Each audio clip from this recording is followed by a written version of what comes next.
এবারে দেখে নেব দেশ বিদেশের আরও কিছু আলোচিত খবর নিয়ে নিয়মিত আয়োজন সংবাদ সংক্ষেপ।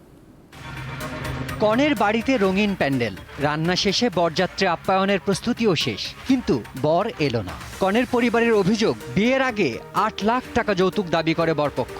সেই দাবি পূরণ না হওয়ায় শেষ মুহূর্তে বাতিল হলো বিয়ে। এ ঘটনায় গত সোমবার কনের বাবা রংপুরের জেলা প্রশাসক ও তারাগঞ্জ উপজেলার নির্বাহী কর্মকর্তার কাছে লিখিত অভিযোগ করেছেন। প্রাথমিকে ট্যালেন্ট পুলে বৃত্তি পেয়েছে টাঙ্গাইলের সখীপুরের ৩ যমজ ভাই বোন। একসঙ্গে 2 ভাই ও 1 বোনের এমন সাফল্যে আনন্দে ভাসছে তাদের পরিবার, শিক্ষক ও সহপাঠীরা।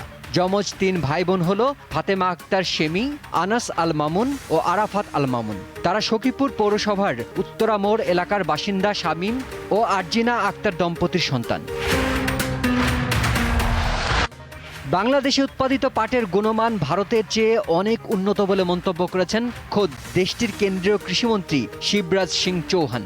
বাংলাদেশি পাট কেন উন্নত? সাংবাদিকদের এমন প্রশ্নের জবাবে তিনি বলেন, বাংলাদেশে পানির স্রোত অনেক বেশি। প্রবহমান পানিতে যদি পাট পচানো যায় তাহলে সেই পাটের গুণমান উন্নত হয়।